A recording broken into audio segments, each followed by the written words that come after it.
হিন্দিতে একটা কথা আছে, লাথো খা ভূত বাতো সে নেহি মানতা। আর বাংলায় সম্ভবত এটা আক্কল রে ইশারা, ব্যাককল রে টুস করে একটা দিতে হবে আর কি, রূপসা দিয়া। এখন কেন? কারণ হচ্ছে যে যারা চালু মাল তারা কিন্তু বোঝে কথাগুলোর অর্থ কি।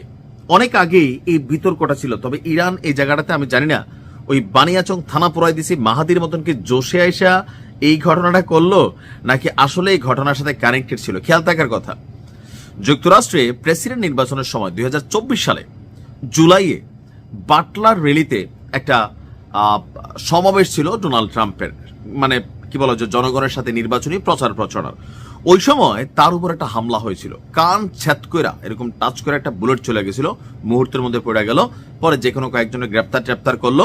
তো এটা নিয়ে কয়েকদিন আলোচনা চলছিল আর বলা হচ্ছিল যে ইরান এই ঘটনায় জড়িত, স্পষ্ট কিন্তু ইরানের নাম বলা হয়েছে। এরপরে যদিও এটা আপনার মানে কোনো আর পরবর্তী সময় আমরা আপডেট পেল না, কিন্তু ওই সময়ের যে ছবিটা, এই ছবিটা প্রকাশ করেছে গতকালকে ইরান। শুধু প্রকাশ করে নাই, নিচে লেখছে এই যে হঠাৎ করে ডোনাল্ড ট্রাম্প যুদ্ধ চান না, এটার পিছনে মূল কাহিনী কিন্তু এইখানে জীবনের মায়া সবারই আছে। এই ছবিটা দিয়ে ইরান লিখছে, এখানে বলা হচ্ছে যে রাষ্ট্রীয় সম্প্রচার মাধ্যমে হঠাৎ করে একটা ছবি ভেসে উঠছে, আর এটার সাথে একটা বাক্য যে এবার আর টার্গেট মিস হবে না, দিস টাইম দা টুস ওন্ট মিস, অর্থাৎ এই সময় আমার ছোট্ট বিচিটা মানে এইটা মিস হবে না। আর এই ভিডিও ক্লিপটি প্রচারের পর শুরু হয়েছে ভিন্ন এক প্রেক্ষাপট। এর বাইরে আমার কাছে মনে হচ্ছে আরো একটা প্রেক্ষাপট আছে। সেই প্রেক্ষাপটটা হচ্ছে মধ্যপ্রাচ্যে থাকা বিশাল মার্কিন সামরিক বাহিনী, এমনকি যেই দেশগুলোতে তাদের এই বাহিনীর আছে সেখানে বিশাল সামরিক ঘাঁটি, বিলিয়ন বিলিয়ন ট্রিলিয়ন ডলার তাদের সেখানে বিনিয়োগ করা আছে। আর গতবার ইরান এবং আমেরিকার যে দুষ্ট ছেলে আছে তাদের যুদ্ধের মধ্যে ইরান কিন্তু কাতারে অভিযান চালাইছিল, খেয়াল আছে তো? তো কাতারে মার্কিন সামরিক ঘাঁটিতে অভিযান চালাইছিল। আর গত পরশুদিন থেকে আপনারা দেখছেন যে কিভাবে এই ঘাঁটিগুলো থেকে তাদের দামি দামি যুদ্ধ বিমান, সেনা, বড় বড় অফিসার, তাদের পরিবারদেরকে যুক্তরাষ্ট্র সরিয়ে নিয়েছে। কারণ গতকালকে রাত্রে পর্যন্ত আমরা শিওর ছিলাম যে ইরান হয়তো হামলা চালাইতেও পারে, নাও চালাইতে পারে। এর মাঝখানে যখন এই সিদ্ধান্তটা আসছে, দ্যাট মিনস বিষয়টা ভিন্ন।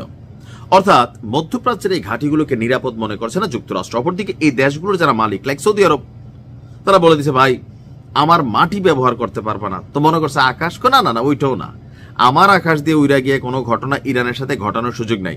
ইরানের একটা পাওয়ার হচ্ছে সৌদির সাথে ইয়েমেন। ইয়েমেনে আমাদের যে বীরদের গোষ্ঠী আছে, যাদেরকে এত বছর ধরে মার্কিন যুক্তরাষ্ট্র তাদের ছেলে বিভিন্ন সময় অভিযান চালায়া দমাইতে পারে না, লোহিত সাগর টোটালি কন্ট্রোলে। তো সেই টিমটাকে ইরান আবার সৌদির বিরুদ্ধে ব্যবস্থা করতে পারে, ব্যবহার করতে পারে, এই কনসেন্ট্রেশন আপনার সৌদির আছে। এছাড়াও মুসলিম আরব রাষ্ট্র হিসাবে তাদের মধ্যে একটা বন্ডিং আছে, আরবদের একটা জোট আছে। তো সেই জায়গা থেকে সৌদির এই অবস্থানটাও কিন্তু স্পষ্ট হয়েছে। পাশাপাশি অন্যান্য দেশগুলা তলে তলে হয়তো অনেক কিছু করতেছে, প্রকাশ্যে কেউ কিন্তু ইরানের বিরোধিতা করতেছে না। আরব আমিরাতের সাথে কিন্তু ইরানের একটা ভেজাল আছে, একটা আইল্যান্ড নিয়ে।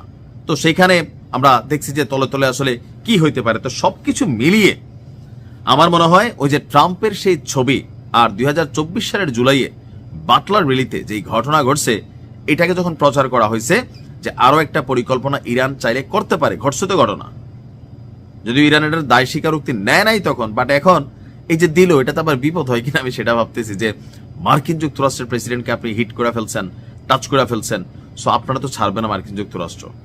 বসে এসে জোশ হারাইলো নাকি এটা আসলে কি করলো, তবে কাজে দিছে।